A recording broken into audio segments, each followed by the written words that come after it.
हरिः ओम्। श्रीलक्ष्मी सहस्रनामस्तोत्रम्।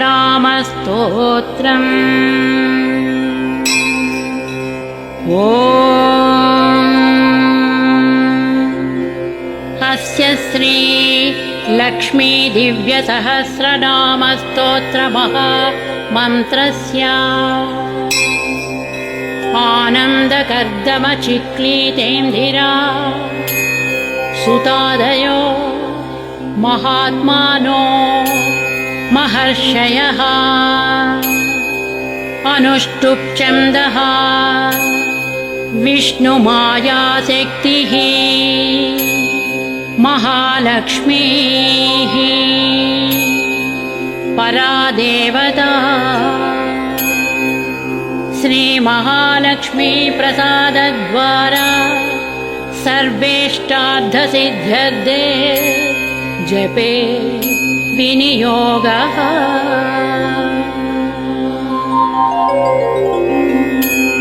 श्रीमित्यादिषडङ्गन्यासः ध्यानम्। पद्मनाभप्रियां देवीं पद्माक्षीं पद्मवासिनीं पद्मवक्त्रां पद्महस्तां वन्दे पद्मामहर्निशम्। पूर्णेन्दुबिम्बवदनां रत्नाभरणभूषितां वरदाभयहस्ताढ्यां ध्यायेश्चन्द्रसहोदरी। इच्छारूपां भगवतः सच्चिदानन्दरूपिणी सर्वज्ञां सर्वजननी विष्णुवक्षस्थलालयाम्। दयाळुमनिशं ध्यायेत् सुखसिद्धिस्वरूपिणी। दयाळुमनिशं ध्यायेत् सुखसिद्धिस्वरूपिणी।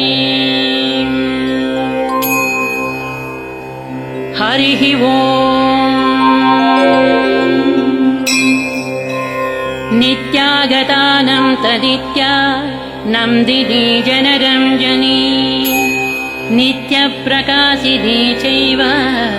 स्वप्रकाशस्वरूपिणी। महालक्ष्मीर्महाकाली महाकन्या सरस्वती भोगवैभवसन्धात्री भक्तानुग्रहकारिणी। ईशावास्या महामाया महादेवी महेश्वरी हृल्लेखा परमाशक्तिः मातृका बीजरूपिणी। नित्यानन्द नित्यबोध नादिनी जनमोदिनी सत्यप्रत्ययनी चैव स्वप्रकाशात्मरूपिणी। त्रिपुरा भैरवी विद्या हंसा वागीश्वरी शिवा वाग्देवी च महारात्रिः कालरात्रिस्त्रिलोचना। भद्रकाली कराळी च महाकाली तिलोत्तमा काली कराळवक्त्रान्ता कामाक्षी कामदा शुभा। चण्डिका चण्डरूपेश चामुण्डा चक्रधारिणी त्रैलोक्यजननी देवी त्रैलोक्यविजयोत्तमा। सिद्धलक्ष्मीः क्रियालक्ष्मीः मोक्षलक्ष्मीः प्रसादिनी उमा भगवती दुर्गा चान्द्री दाक्षायणी शिवा। प्रत्यङ्गिराधरा वेला लोकमाता हरिप्रिया पार्वती परमादेवी ब्रह्मविद्या प्रदायिनी अरूपा बहुरूपा च विरूपा विश्वरूपिणी पञ्चभूतात्मिका वाणी पञ्चभूतात्मिका परा कालिका पञ्चिका वाग्मी हविः प्रत्यधिदेवता देवमाता सुरेशाना वेदगर्भाम्बिका धृतिः संख्याजातिः क्रियाशक्तिः प्रकृतिर्मोहिनी मही यज्ञविद्या महाविद्या गुह्यविद्या विभावरी ज्योतिष्मती महामाता सर्वमन्त्रफलप्रदा दारिद्र्यध्वंसिनी देवी हृदयग्रन्थि भेदिनी सहस्रादित्यसंकाशा चन्द्रिका चन्द्ररूपिणी अकारादिक्षकारान्त मातृका वर्णरूपिणी गायत्री सोमसम्भूति सावित्री प्रणवात्मिका शाङ्करी वैष्णवी ब्राह्मी सर्वदेव नमस्कृता सेव्या दुर्गा कुबेराक्षी करवीरनिवासिनी जया च विजया चैव जयन्ती च पराजिता कुब्जिका कालिका शास्त्री वीणा पुस्तकधारिणी सर्वज्ञशक्ति स्त्रीशक्तिः ब्रह्म विष्णु शिवात्मिका इडा पिङ्गलिका मध्या मृणाली तन्तु रूपिणी यज्ञेशानि प्रधादीक्षा दक्षिणा सर्वमोहिनी अष्टाङ्गयोगिनी देवी निर्भीजध्यानगोचरा सर्वतीर्थस्थिता शुद्धा सर्वपर्वतवासिनी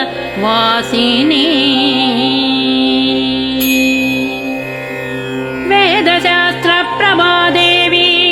षडङ्गादिपदक्रमा शिवा धात्री शुभानन्दा यज्ञकर्मस्वरूपिणी व्रतिनी मेनका देवी ब्रह्माणी ब्रह्मचारिणी एकाक्षरपरा तारा भवबन्धविनाशिनी विश्वम्भरा धरा धारा निराधाराधिकस्वरा राकाकुहूरमावास्या पूर्णिमानुमती द्युतिः सिनीवाली शिवावस्या वैश्वदेवी पिसङ्गिला पिप्पला च विशालाक्षी रक्षोघ्नी वृष्टिकारिणी दुष्टविद्राविणी देवी सर्वोपद्रवनाशिनी शारदा शरसन्धाना सर्वशास्त्रस्वरूपिणी युद्धमध्यस्थिता देवी सर्वभूतप्रभञ्जनी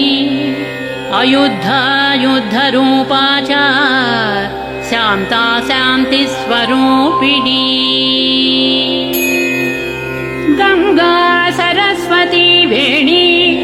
यमुना नर्मदापगा समुद्रवसनावासा ब्रह्माण्डश्रेणिमेखला पञ्चवक्त्रा दशभुजा शुद्धस्फटिकसन्निभा रक्ता कृष्णासिता पीता सर्ववर्णा निरीश्वरी कालिका चक्रिका देवी सत्या तु वटुका स्थिता तरुणी वारुणी नारी ज्येष्ठा देवी सुरेश्वरी विश्वम्भरधरा कर्त्री गणार्गणविभञ्जनी सन्ध्या रात्रिर्दिवा ज्योत्स्ना कलाकाष्ठा निमेषिका उर्वी कात्यायनी शुभ्रा संसारानवतारिणी कपिला कीलिका शोका मल्लिका नवमल्लिका देविका नन्दिका शान्ता भञ्जिका भयभञ्जिका कौशिकी वैदिकी देवी सौरी रूपाधिकातिभा दिग्वस्त्र नववस्त्रा च कन्यका कमलोद्भवा श्रीसौम्यलक्षणातीता दुर्गा सूत्रप्रबोधिका श्रद्धा मेधा कृतिः प्रज्ञाधारणा कान्तिरेव च श्रुतिः स्मृतिर्धृतिर्धन्या भूतिरिष्टर्मनीषिणी विरक्तिर्व्यापिनी माया सर्वमाया प्रभञ्जनी माहेन्द्री मन्त्रिणी सिंही चेन्द्रजाल स्वरूपिणी अवस्थात्रय निर्मुक्ता गुणत्रय विवर्जिता ईषणत्रय निर्मुक्ता सर्वरोग विवर्जिता योगी ध्यानान्तगम्या च योगध्यानपरायणा त्रयीशिखा विशेषज्ञा वेदान्तज्ञानरूपिणी भारती कमला भाषा पद्मा पद्मावती कृतिः गौतमी गोमती गौरी ईशानी हंसवाहिनी नारायणी प्रभाधारा शाङ्करी शङ्करात्मजा चित्रघण्टा सुनन्दा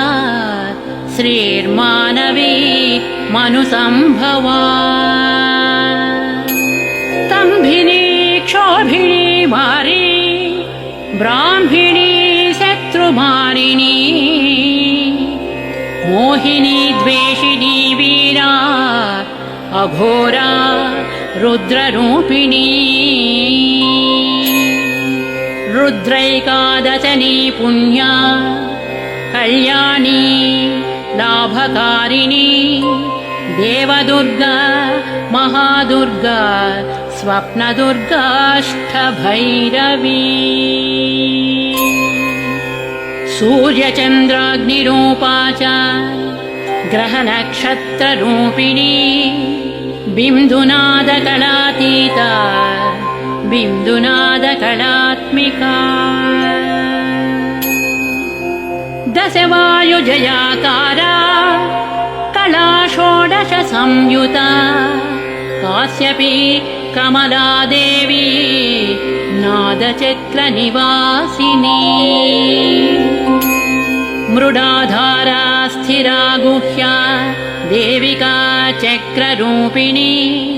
अविद्या शार्वरी भुञ्जा जम्भासुरनिबर्हिणी श्रीकाया श्रीकला शुभ्रा कर्मनिर्मूलकारिणी आदिलक्ष्मीर्गुणाधारा पञ्चब्रह्मात्मिका परा श्रुतिर्ब्रह्ममुखावासा सर्वसम्पत्तिरूपिणी मृतसञ्जीविनी मैत्री कामिनी कामवर्जिता निर्वाणमार्गदा देवी हंसिनी कालिका क्षमा सपर्या गुणिनी भिन्ना निर्गुणा खण्डिता शुभा स्वामिनी वेदिनी शक्या शाम्बरी चक्रधारिणी दण्डिनी मुण्डिनी व्याघ्री शिखिनी सोमसंहतिः चिन्तामणिश्चिदानन्दा पञ्चबाणप्रबोधिनी बाणश्रेणि सहस्राक्षी सहस्रभुजपादुका सन्ध्याबलिस्त्रिसन्ध्याख्या ब्रह्माण्डमणिभूषणा वासवी वारुणी सेव्या कुलिका मन्त्ररञ्जनी जितप्राणस्वरूपा च कान्ता काम्यवरप्रदा मन्त्रब्राह्मणविद्यार्था नादरूपा हविष्मतिः अधर्वणश्रुतिः शून्या कल्पना वर्जिता सती सत्ता जातिः प्रमामेया प्रमितिः प्राणदा गतिः अपर्णा पञ्चवर्णा च सर्वदा भुवनेश्वरी त्रैलोक्यमोहिनी विद्या सर्वभद्री क्षराक्षरा हिरण्यवर्णा हरिणी सर्वोपद्रवनाशिनी कैवल्यपदवीरेखा सूर्यमण्डल संस्थिता सोममण्डलमध्यस्था वह्निमण्डलसंस्थिता वायुमण्डलमध्यस्था व्योममण्डलसंस्थिता चक्रिका चक्रमध्यस्था चक्रमार्गप्रवर्तिनी कोकिलाकुलचक्रे च पक्षतिः पङ्क्तिपावनी सर्वसिद्धान्तमार्गस्था षड्वर्णा वरवर्जिता शतरुद्रहरा हन्त्री सर्वसंहारकारिणी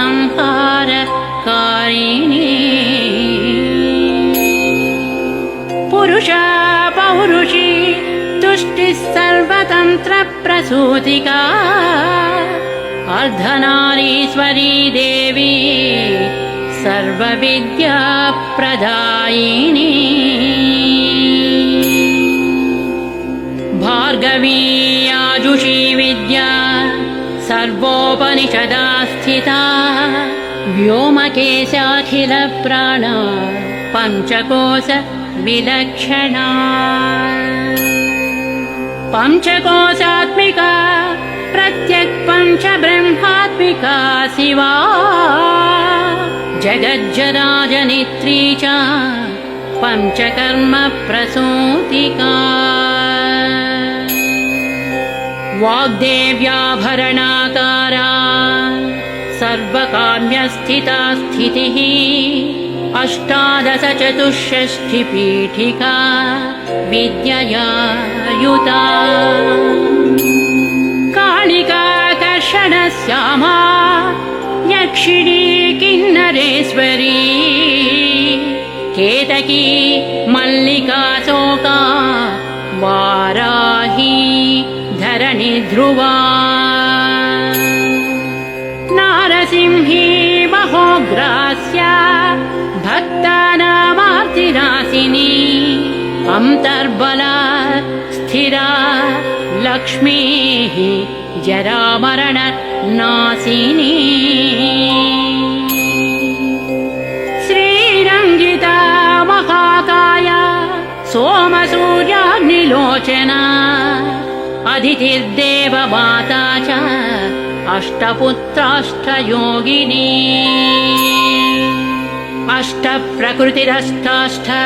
बिभ्राजद्विकृताकृतिः दुर्भिक्षध्वंसिनी देवी सीता सत्या च रुक्मिणी ख्यातिजा भार्गवी देवी देवयोनिस्तपस्विनी शाकम्भरी महाशोणा गरुडोपरि संस्थिता सिंहगा व्याघ्रगा देवी वायुगा च महाद्रिगा अकारादिक्षकारान्त सर्वविद्याधिदेवता मन्त्रव्याख्याननिपुणा ज्योतिःशास्त्रैकलोचना गिडा पिङ्गलिका मध्य सुषुम्ना ग्रन्थिभेदिनी कालचक्राश्रयोपेता कालचक्रस्वरूपिणी वैशारदी मतिश्रेष्ठा वरिष्ठा सर्वदीपिका वैनायकी वरारोहा श्रोणीवेला बहिर्बलिः जम्भिनी जृम्भिनी जृम्भकारिणी गणकारिका शरणी चक्रिकानन्त सर्वव्याधिचिकित्सकी देवकी देवसंकासा वारिधिः करुणाकरा सर्वरी सर्वसम्पन्ना सर्वपापप्रभञ्जनी एकमात्रा द्विमात्रा च त्रिमात्रा च तथा परा अर्धमात्रा परा सूक्ष्मा सूक्ष्मार्धार्धपरा परा एकवीरा विशेषाख्या षष्ठीदेवी मनस्विनी नैष्कर्म्या निष्कलालोका ज्ञानकर्माधिका गुणा सबन्ध्वानन्दसन्दोहा व्योमाकारा निरूपिता गद्यपद्यात्मिका वाणी सर्वालङ्कारसंयुता साधुबन्धपदन्यास सर्वौका घटिकावलिः षट्कर्मी कर्कशाकारा सर्वकर्म विवर्जिता आदित्यवर्णा च पर्णा कामिनी वररूपिणी ब्रह्माणी ब्रह्मसन्ताना वेदवागीश्वरी शिवा पुराणन्यायमीमांसा धर्मशास्त्रागमश्रुता सद्यो वेदवती सर्वा हंसी विद्याधिदेवता विश्वेश्वरी जगद्धात्री विश्वनिर्माणकारिणी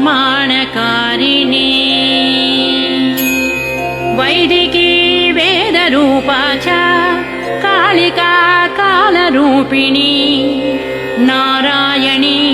महादेवी सर्वतत्त्वप्रवर्तिनी वैदिकी वेदरूपा च कालिका कालरूपिणी नारायणी महादेवी सर्वतत्त्वप्रवर्तिनी हिरण्यवर्णारूपा च हिरण्यपदसम्भवा कैवल्यपदवी पुण्या कैवल्यज्ञानलक्षिता ब्रह्मसम्पत्तिरूपा च ब्रह्मसम्पत्तिकारिणी वारुणी वारुणाराजा सर्वकर्म प्रवर्तिनी एकाक्षरपरायुक्ता सर्वदारिद्र्यभञ्जनी पाशाङ्कुशान्विता दिव्या वीणा व्याख्याक्ष सूत्रभृत् एकमूर्तिस्त्रयी मूर्तिर्मधुकैटभञ्जनी साङ्ख्यवती ज्वाला ज्वलन्ती कामरूपिणी जाग्रती सर्वसम्पत्ति सुषुप्ता स्वेष्टदायिनी कपालिनी महादंष्ट्रा भ्रुकुटी कुटिलानना सर्वावासा सुवासा च बृहत्सृष्टिश्च साक्वरी छन्दो गणप्रतिष्ठा च कल्माषी करुणात्मिका चक्षुष्मती महाघोषा खड्गचर्मधरासिनिः शिल्पवैचित्र्यविद्योता सर्वतो भद्रवासिनी अचिन्त्यलक्षणाकारा सूत्रभाष्यनिबन्धना सर्ववेदार्थसम्पत्ति सर्वशास्त्रार्थ मातृका अकारादिक्षकारान्तः सर्ववर्णकृतस्थला सर्वलक्ष्मी सदानन्दा सारविद्या सदा शिवा सर्वज्ञा सर्वशक्तिश्च खेचरी रूपगोच्छ्रिता अणिमादिगुणोपेता पराकाष्ठा परा गतिः हंसयुक्तविमानस्था हंसारूढा शशिप्रभा भवानी वासनाशक्तिः आकृतिस्था खिला तन्त्रहेतुर्विचित्राङ्गी व्योमगङ्गा विनोदिनी वर्षा च वार्षिका चैव ऋग्यजुस्सामरूपिणी महानदी नदी पुण्या गण्यपुण्यगुणक्रिया समाधिगतलभ्यार्था श्रोतव्या स्वप्रिया घृणा नामाक्षरपरा देवी ह्युपसर्गनकाञ्चिता निपातोरुद्वयी जङ्घा मातृका मन्त्ररूपिणी आसीना च शयना च तिष्ठन्ती धावनाधिका लक्ष्यलक्षणयोगाढ्या ताद्रूप्यगणनाकृतिः एकरूपानेकरूपा सेन्दुरूपा सदाकृतिः समासतद्धिताकारा विभक्तिवचनात्मिका स्वाहाकारा स्वधाकारा श्रीप्रत्यर्धाङ्गिनन्दिनी गम्भीरा गहना गुह्या योनिलिङ्गार्धधारिणी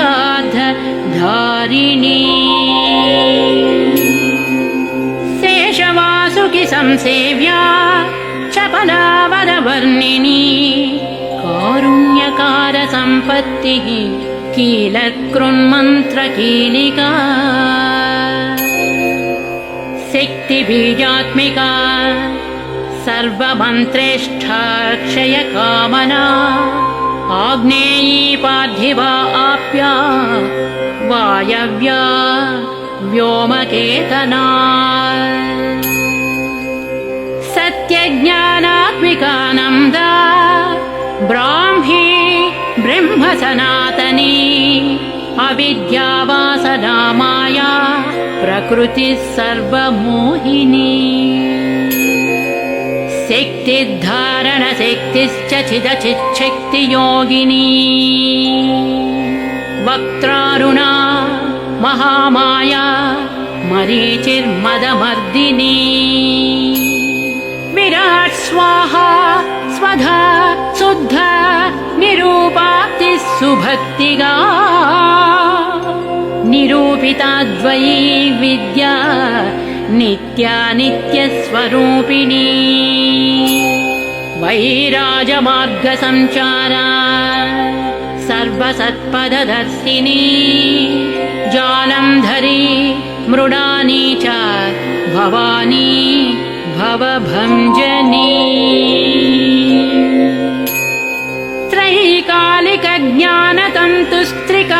त्रैकालिकज्ञानतन्तुस्त्रिकालज्ञानदायिनी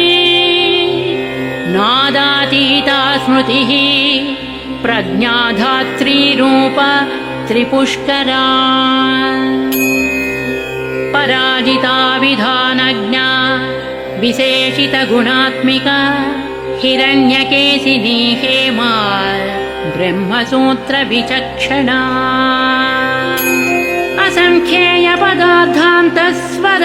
असङ्ख्येयपदार्थान्तस्वरव्यञ्जनवैखरी मधुजिह्वा मधुमती मधुमासोदय मधुः माधवी च महाभागा मेघगम्भीरनिस्वना ब्रह्मविष्णुमहेशादि ज्ञातव्यार्धविशेषगा नाभौ वह्निशिखाकारा ललाटे चन्द्रसन्निभा भ्रूमध्ये भास्कराकारा सर्वताराकृतिर्हृदि कृत्तिकादिभरण्यन्त नक्षत्रेष्ट्यर्चितोदया ग्रहविद्यात्मिका ज्योतिर्ज्योतिर्विस्मृतिजीविका ब्रह्माण्डगर्भिणी बाला सप्तावरणदेवता वैराजोत्तमसाम्राज्या कुमार कुशलोदया बगला भ्रमराम्बा च शिवदूती शिवात्मिका मेरुविंध्यादिसंस्थाना काश्मीरपुरवासिनी योगनिद्रा महानिद्रा विनिद्रा राक्षसाश्रिता सुवर्णदा महागंगा पञ्चाख्या पञ्चसंहतिः सुप्रजाता सुवीर्या च सुपोषा सुपतिः शिवा सुगृहा रक्तबीजान्ता हतकन्दर्पजीविका समुद्रव्योममध्यस्था समबिन्दुसमाश्रया सौभाग्यरसजीवातु सारासारविवेकदृक् त्रिविल्यादिसुपुष्टाङ्गा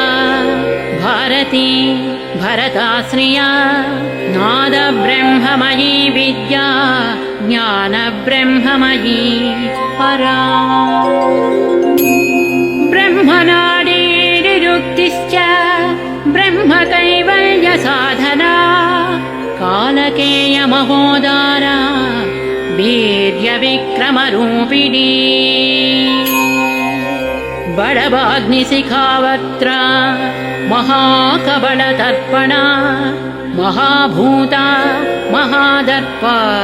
महासारा महाक्रतुः पञ्चभूता महाग्रासा पञ्चभूतादिदेवता सर्वप्रमाण सम्पत्तिः सर्वरोगप्रतिक्रिया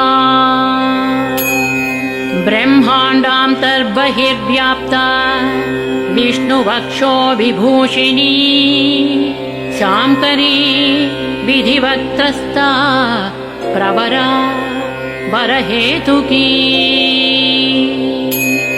हेममाला शिखामाला त्रिशिखा पञ्चलोचना सर्वागम सदाचार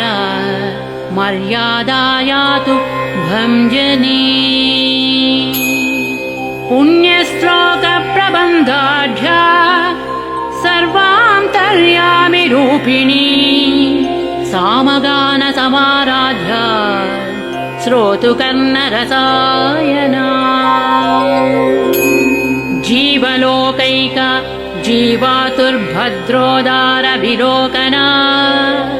तटित्कोटिलसत्कान्तिस्तरुणी हरिसुन्दरी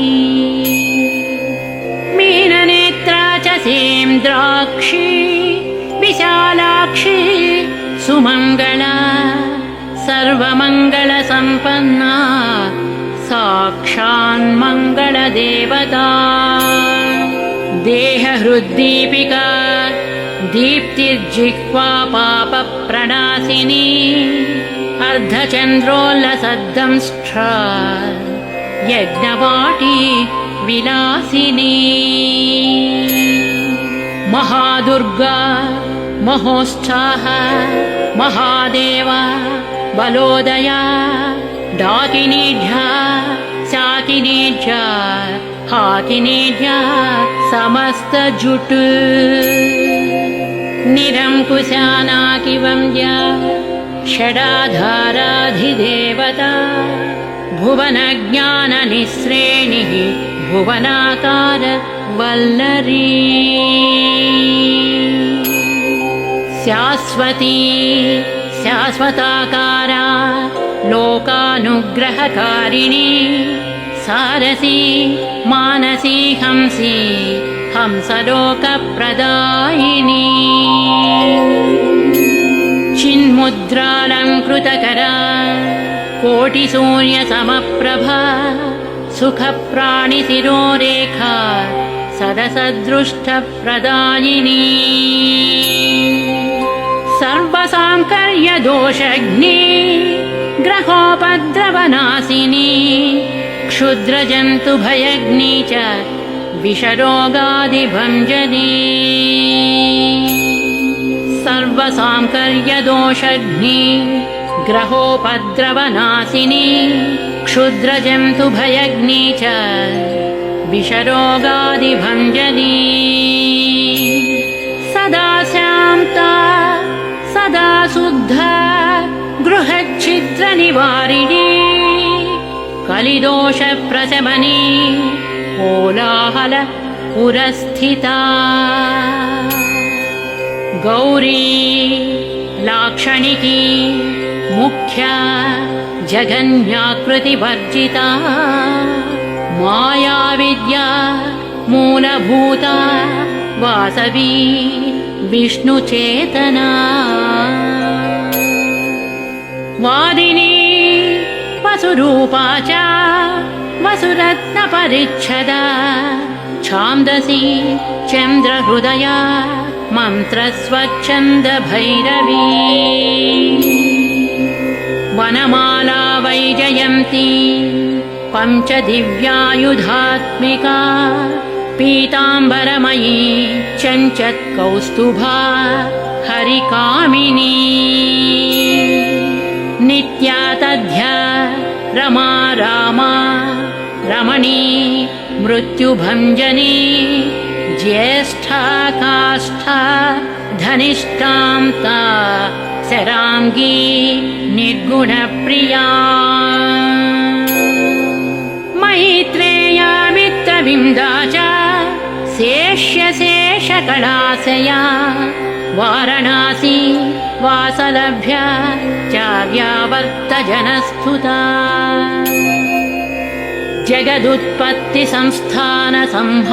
जगदुत्पत्तिसंस्थानसंहारत्रयकारणा त्वमम्ब विष्णु सर्वस्वम् नमस्तेऽस्तु महेश्वरी नमस्ते सर्वलोकानां जनन्यै पुण्यमूर्तये सिद्धलक्ष्मीर्महाकाली महालक्ष्मीर्नमोऽस्तु ते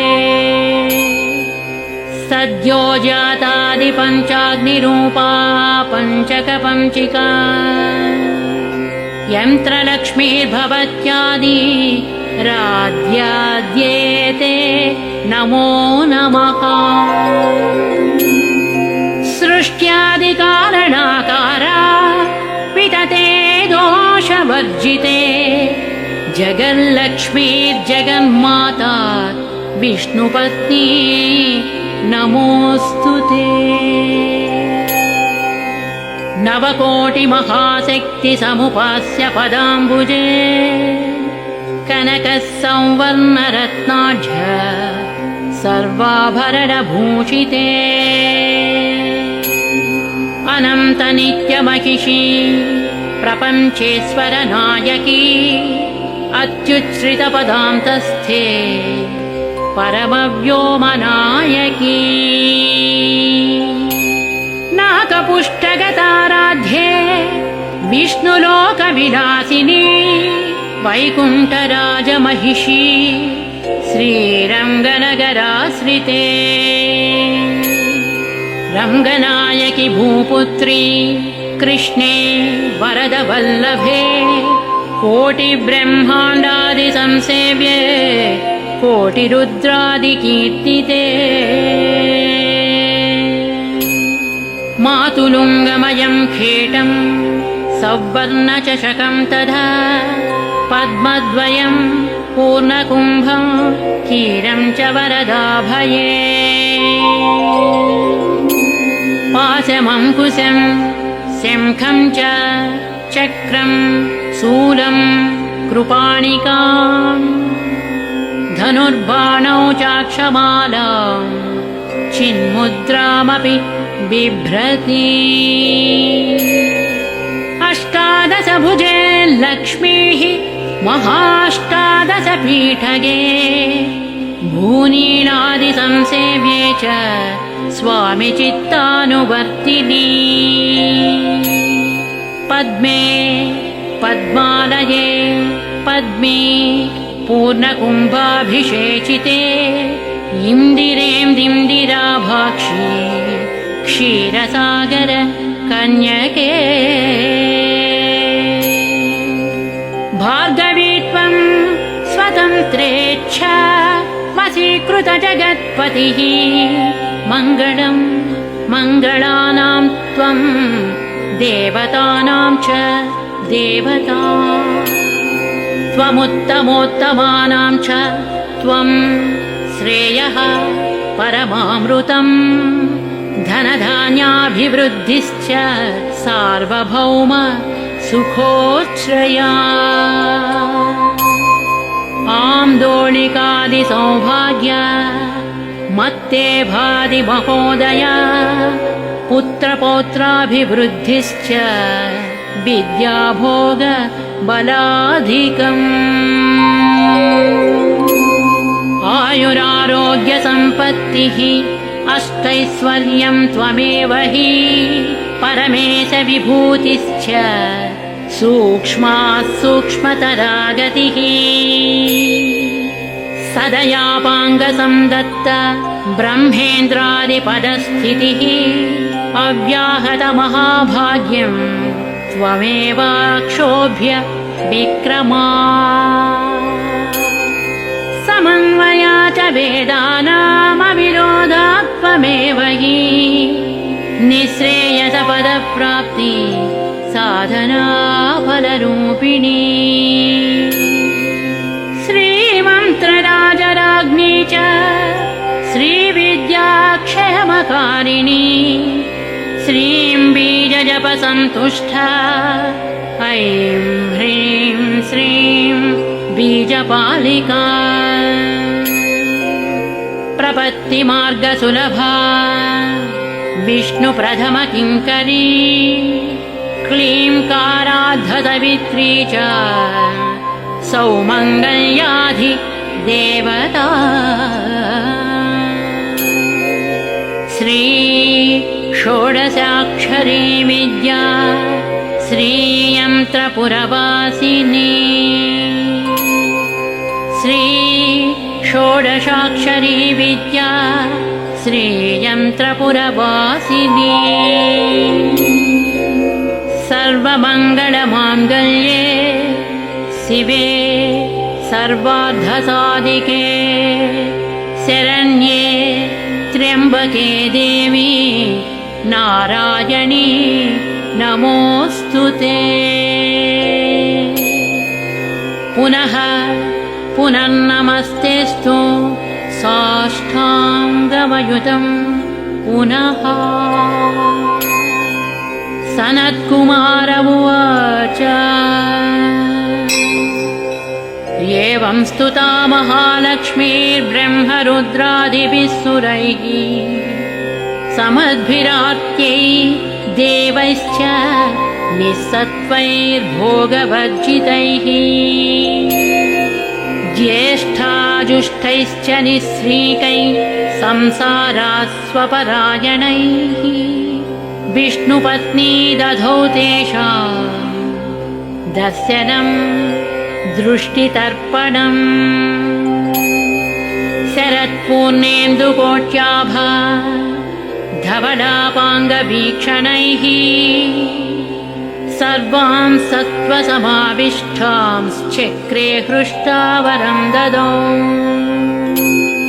नमद्भिरार्तैर्देवश्च निःसत्त्वैर्भोगवर्धितैः महालक्ष्मीरुवाच नाम्नां साष्टसहस्रं मे प्रमादाद्वापि यः सकृत् कीर्तयेत् तत्कुले सत्यं वसाम्या चन्द्रतारकम्। किं पुनर्नियमाज्ञप्तुर्मदेकस्य रण्यस्य च मातृवस्थानुकम्पाहं पोषकी स्याम् अहर्निशम्। मन्नाम स्मरतां लोके दुर्लभं नास्ति चिन्तितम् मत्प्रसादेन सर्वेऽपि स्वस्वेष्टार्थमवाप्स्यथा। लुप्तवैष्णवधर्मस्य मद्व्रतेष्वकीर्तिनः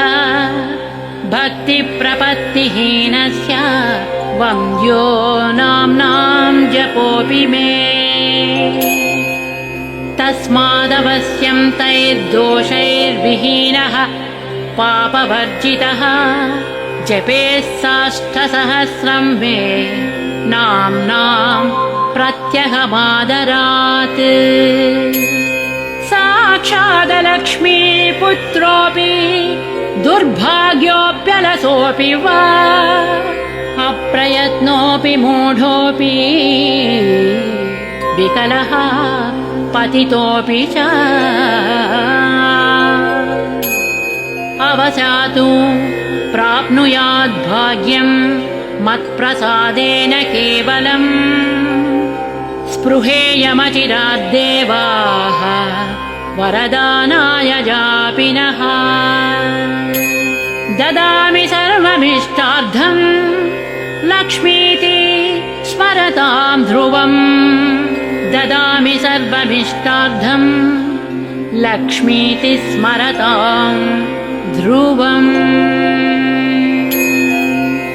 सनत्कुमार उवाच इत्युक्तां तर्धते लक्ष्मीः वैष्णवी भगवत्कला इष्टापूर्तं च सुकृतं भागधेयं च चिन्तितम्। स्वं स्वं स्थानं च भोगं च विजयं लेभिरे सुराः तदेतत् प्रदाम्यद्य लक्ष्मीनामसहस्रकम्। योगिनं पठति क्षिप्रं चिन्तितार्थान् वाप्स्यदा। गार्ग्य उवाच सनत्कुमार योगीन्द्र इत्युक्त्वा स दयानिधिः अनुगृह्य ययौ क्षिप्रं तांश्च 12 योगिनः। तस्मादेतद्रहस्यं च गोप्यं जप्यं प्रयत्नतः अष्टम्यां च चतुर्दश्यां नवम्यां भृगुवासरे पौर्णमास्याममायां च सर्वकाले विशेषतः जपेद्वा नित्यकार्येषु सर्वान् कामानवाप्नुयात् इति श्रीस्कान्दपुराणे सनत्कुमारसंहितायां श्रीलक्ष्मीसहस्रनाम